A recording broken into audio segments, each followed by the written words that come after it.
Welcome into Northside Territory presented by Fox One. I'm Sahadev Sharma with my partner Patrick Mooney. We are your Cubs beat writers over at The Athletic. Patrick, the Cubs are on the brink of elimination. The Milwaukee Brewers have just thoroughly embarrassed this team with their performance. They did everything that the Brewers do well in Game One, and then they took what the Cubs do well in Game Two and flipped the script on them and started hitting balls out of the park. Just so far 2 games in, it's been a dismantling. The Cubs have seemingly grabbed the momentum in each game and then quickly lost it. Uh, whatever night that was, Monday night, that was one of those where you thought the Cubs offense was going to get going, and it just 3-run homer, impressive 3-run homer by Seiya Suzuki, and the Brewers answer with their own 3-run shot, add another one later, and it just demoralized that team and surely the fan base.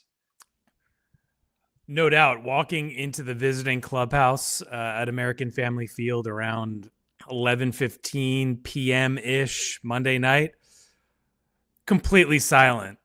I think I heard a laundry cart kind of rolling through at one point, but you could tell they were coming to grips with the reality that they had just been absolutely dismantled and that their season was teetering on the cliff. And this, I think, embarrassing is the right adjective. And it's not just like one person. There's not just like one sort of goat here who has to wear it.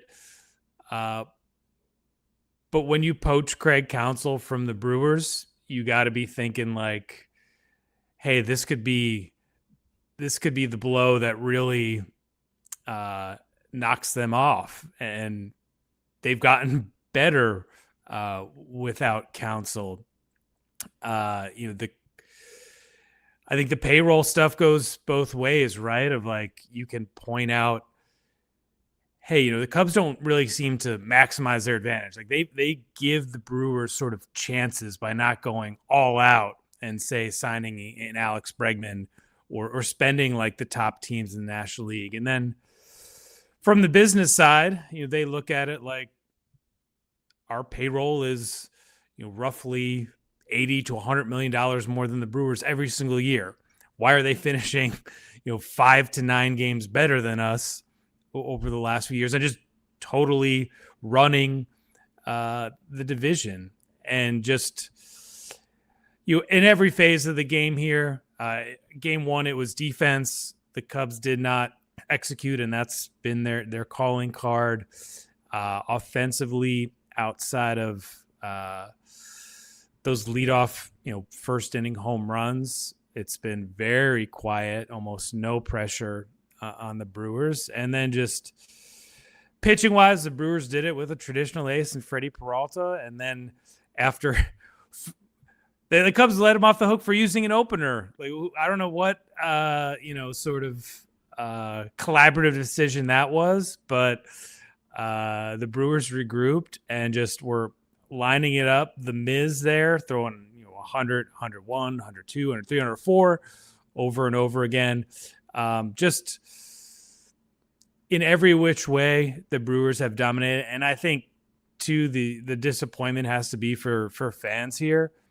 I think we in media rightfully pumped this up of like, oh, this could be like a classic, just a great matchup between two rivals. They had the proximity, they have the animosity.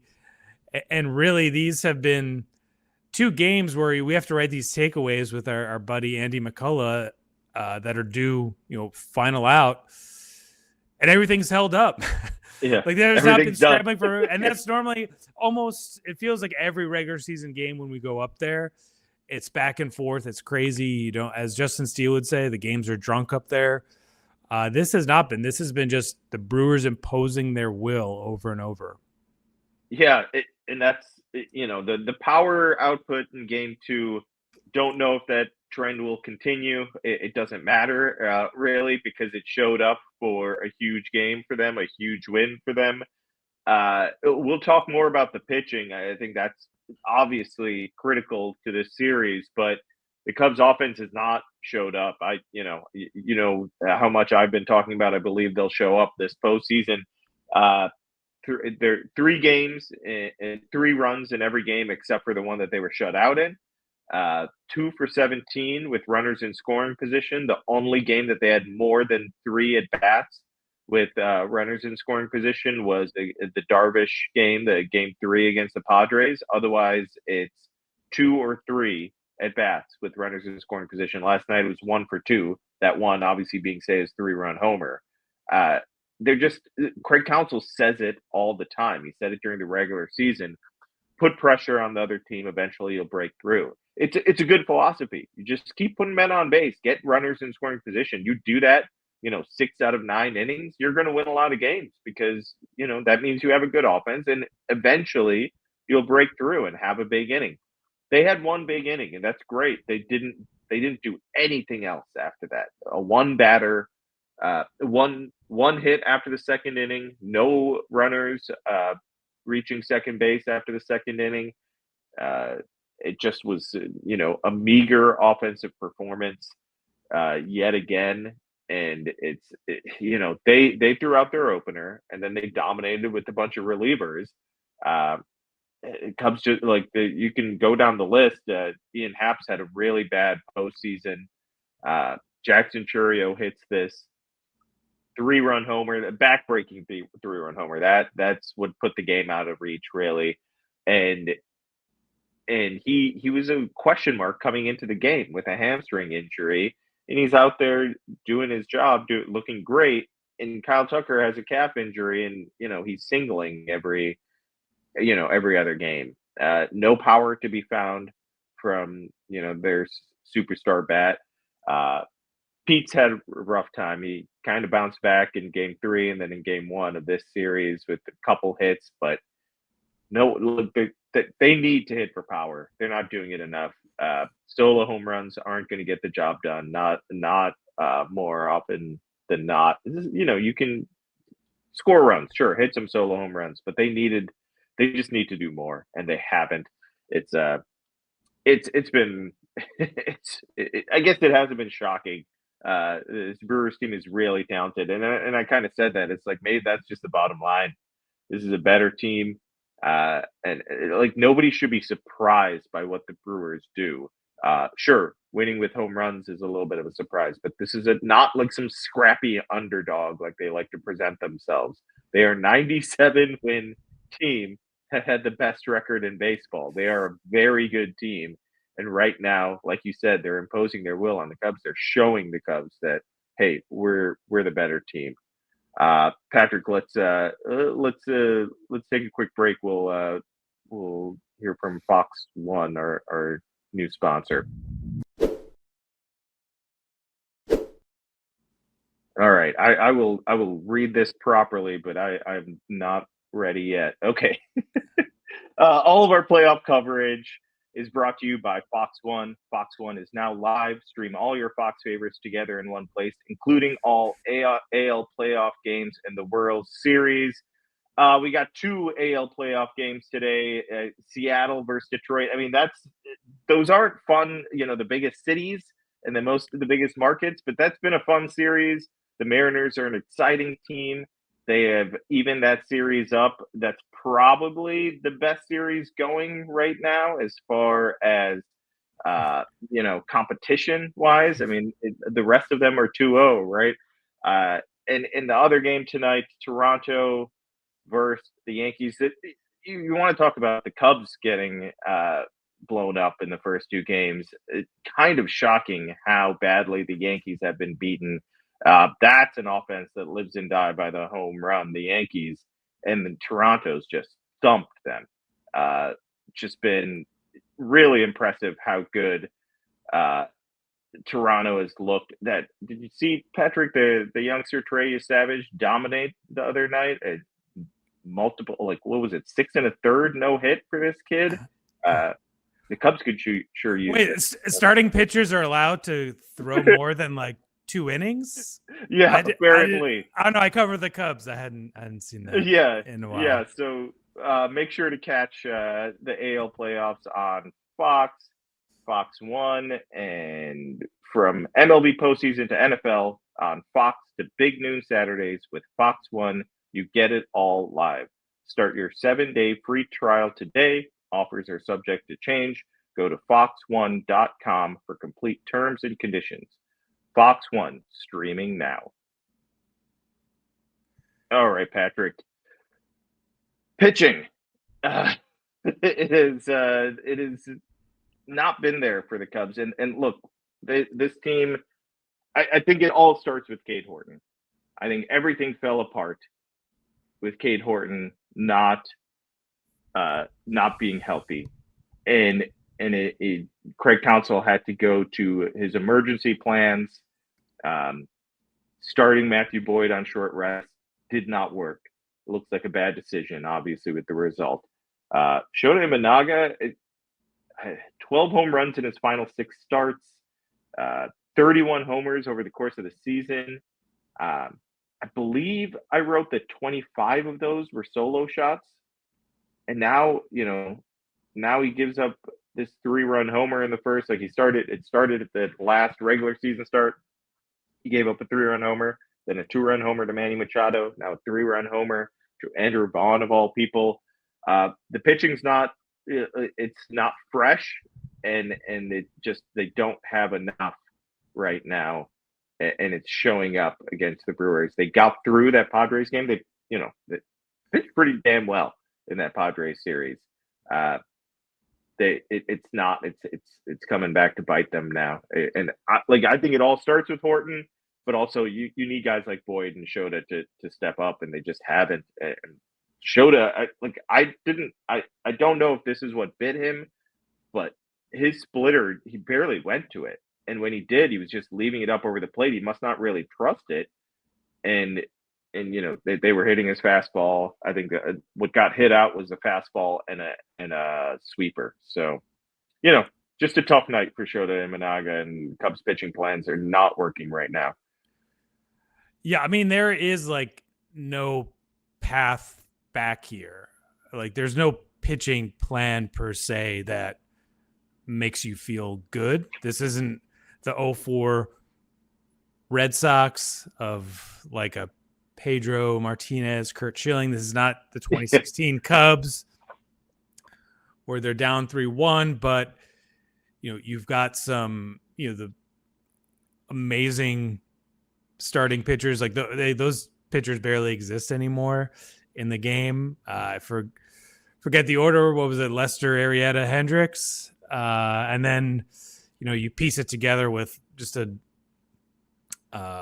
otherworldly performance from Aroldis Chapman there to get it to back to Cleveland and eventually a Game 7.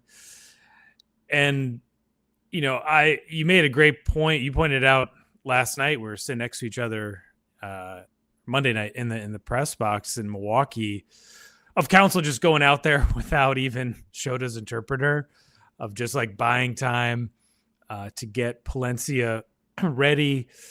Shota through his interpreter in the clubhouse just said, "I ruined the game." There's frustration, and it's tough to watch. Just with after seeing Shota pitch with so much joy and conviction, to see him go through this rough stretch at the worst possible time after almost 2 full seasons of very good to greatness. Matthew Boyd, similarly, just fantastic in the first half, and really well regarded by his teammates. But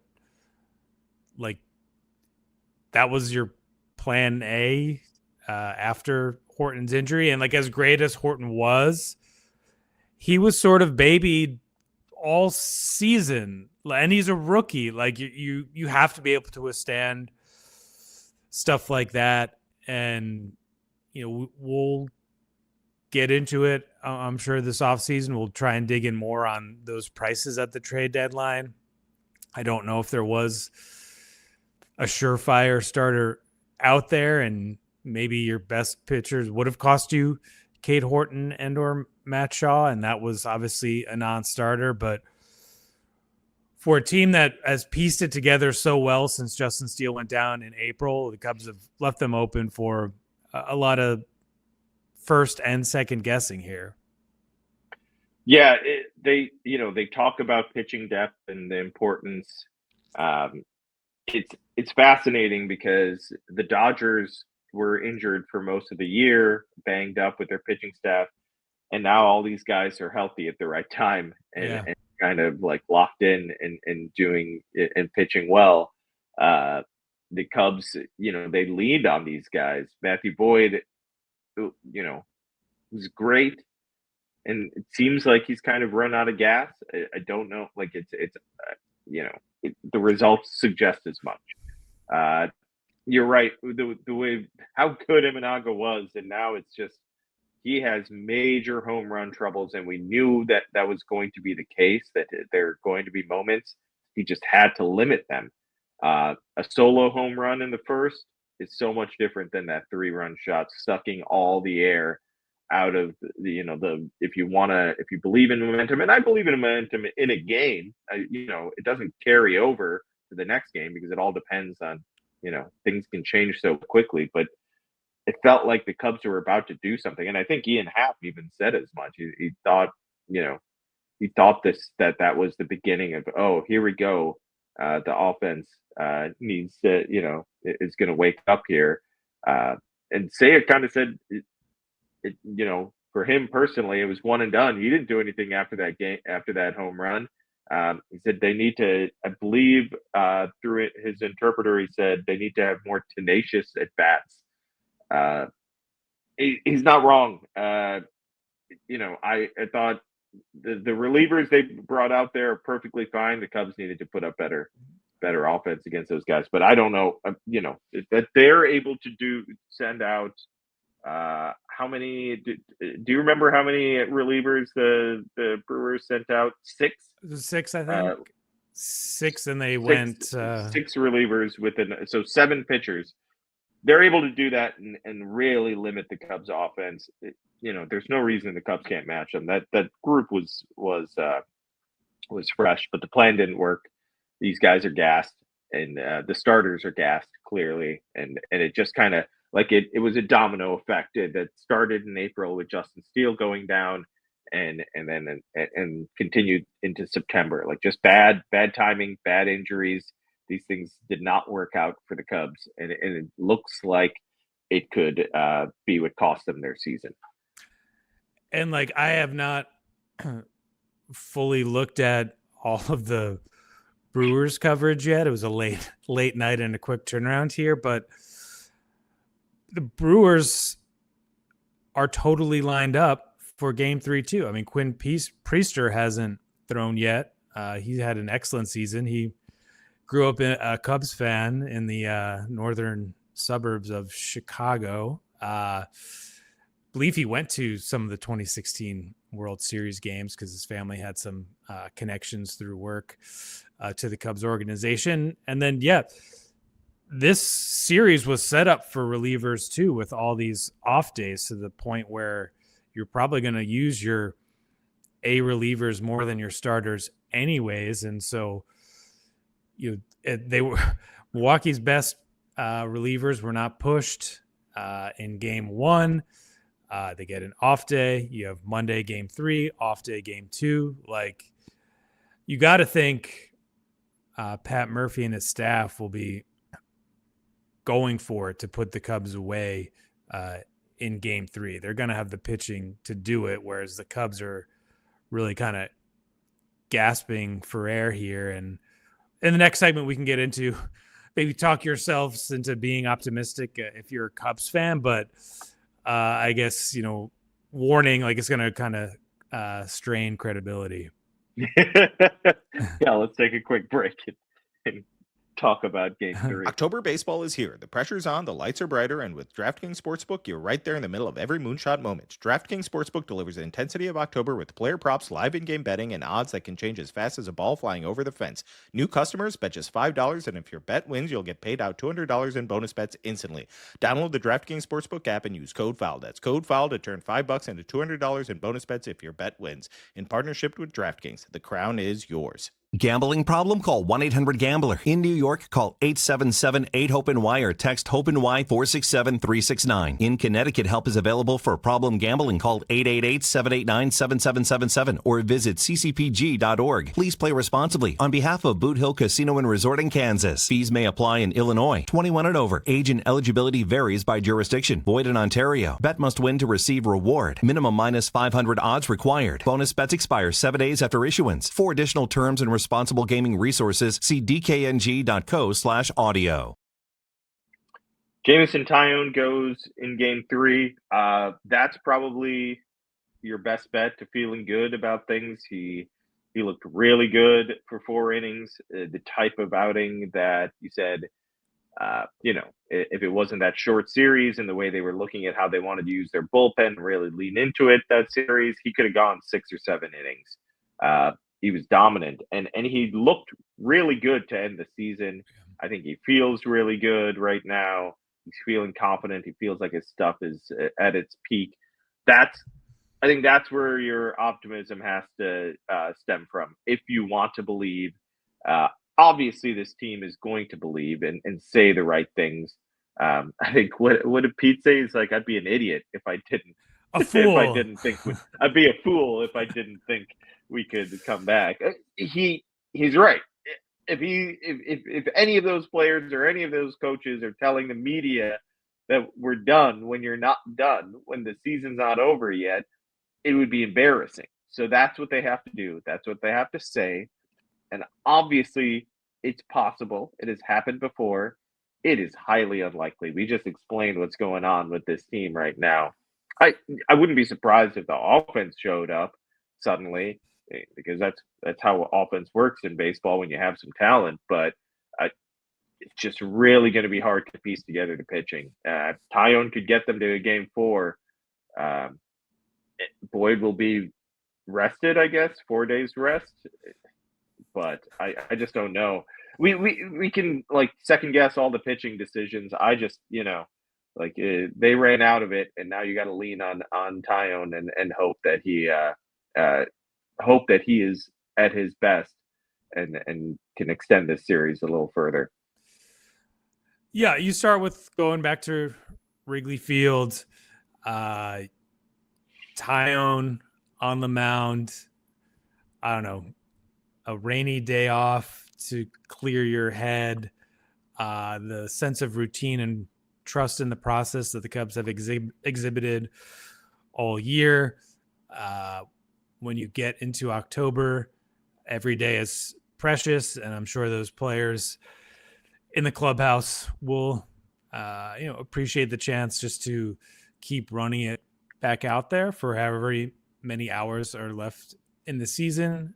But like we talked about previously, you can sometimes just sense it when a team is just kind of out of gas. I go back to when we were there 10 years ago. Cubs looked awesome. And then the NLCS hit. Their pitching was sort of running on fumes. They were playing a team that was just totally locked in, a pitching staff that just kind of knew every hole to exploit. Just the momentum just kind of wore a team down. And that doesn't last. The Mets didn't win the 2015 World Series. But at this particular moment, the Brewers are just so dialed in, and they're not quite a Cinderella team at this point. I mean, William Contreras with the celebration. You mentioned, you just made a great comparison between Churio and Tucker. You'd have, if necessary, Freddie Peralta in a Game 5 waiting in Milwaukee. I just don't see it. I'm sure there'll be 40,000 fans at Wrigley Field hoping otherwise. But yeah, for the Cubs, you just got to survive Game 3. They're going to expend everything they have in terms of pitching resources to try and force a Game 4. But just, it's like the Cubs said, I believe it was Michael Bush after they lost Game 2 in the Padres in the wild card series. It's like, this is a series, and that's always important to remember. Of like, you kind of have to take a little bit wider angle at times, and the Cubs have been good at that, of just the managing a 3-game series and avoiding a sweep, or kind of taking Game 1 and then setting themselves up for Game 3. Like, that's kind of the rhythm of the baseball season. It's not the Bears where every week is like the Super Bowl. But when you apply that logic here, like, there's no case to be made for the Cubs. Yeah, right now. That's how I feel. It's tough to make a good case for them to win this series. Push it to 4, sure. If you want to believe, I'm not going to tell you not to. I'm struggling to find the optimism with this group. You needed, like, the optimism was you needed to take one of those first 2. And then you can see a path, obviously. But with Freddie Peralta looming, I assume they hold him off till Game 5. Maybe, like, I'd be surprised if Murphy just says, like, let's finish them off, because that's a risk. Like, you have a chance to, like, they've shown they can beat them without Freddie Peralta. But maybe he just goes with them in Game 4 and says, I don't want to overthink this, and I don't want to risk sending this to a Game 5, and I don't want to and I don't want to overthink it and say, like, oh, I can save him for Game 1. You shouldn't. It's a dangerous way of thinking. You know what I mean? But we'll see. We'll see what happens if it even gets to a Game 4.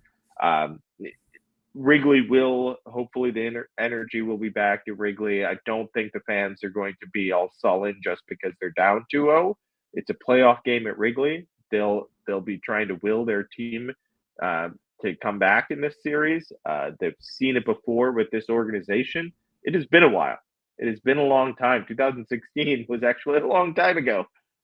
So yeah, it's tough to feel optimistic, and that's, I don't blame anyone for hanging their head and thinking that this season is over, because that's, it's very fair for fans to feel that way, and I'm going to let the optimists feel optimistic. But I think we've watched these first 2 games, and it's pretty clear what kind of brand of baseball the Brewers play, and they're a really strong team. The Cubs played them evenly all season long.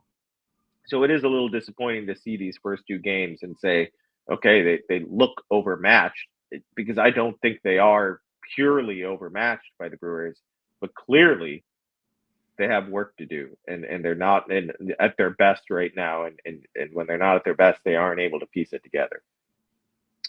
Sorry, go ahead.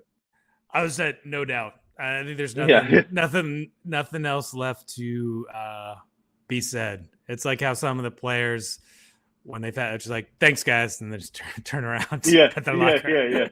Yeah. All right.